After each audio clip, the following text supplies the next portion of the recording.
Alors qu'il reste encore à peu près 2 ans avant les élections présidentielles au Rwanda, on s'y prépare déjà, surtout du côté de l'opposition en exil. Les forces démocratiques unifiées FDU viennent d'annoncer qu'elles allaient y participer et sont même optimistes.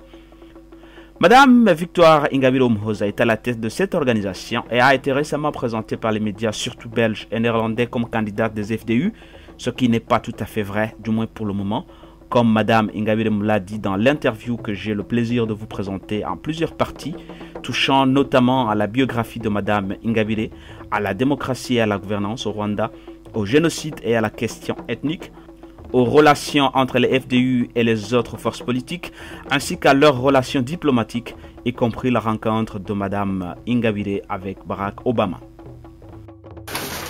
Madame Victoire Umuhoza, vous avez été dans les médias néerlandais et belges ces derniers temps à cause de votre candidature, mais on vous découvre à peine, on connaît votre nom, mais on ne sait pas qui vous êtes effectivement. Qui êtes-vous?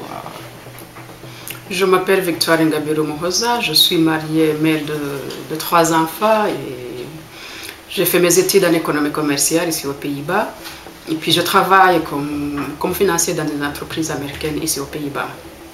Vous êtes à la tête d'une organisation politique, les Forces démocratiques unifiées, une sorte d'opposition en exil. Mais vous étiez inconnu sur l'échiquier politique rwandais entre 90 et 94. Où étiez-vous à l'époque? Oui, j'étais au Rwanda pendant la période de la guerre, contrairement à ce que beaucoup de gens pensent. Je n'ai jamais été actif dans la politique au Rwanda, donc c'est pour cela qu'on ne me connaît pas l'échiquier politique rwandais.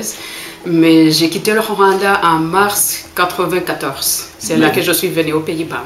Mais vous faisiez quoi alors au Rwanda, je travaille au ministère des Finances et dans la sous-gestion des crédits des douanes. Vous n'avez pas vécu le génocide, puisque vous dites que vous avez quitté le Rwanda en mars 1994. Est-ce que cela ne vous éloigne pas un peu de la réalité du génocide, de la souffrance?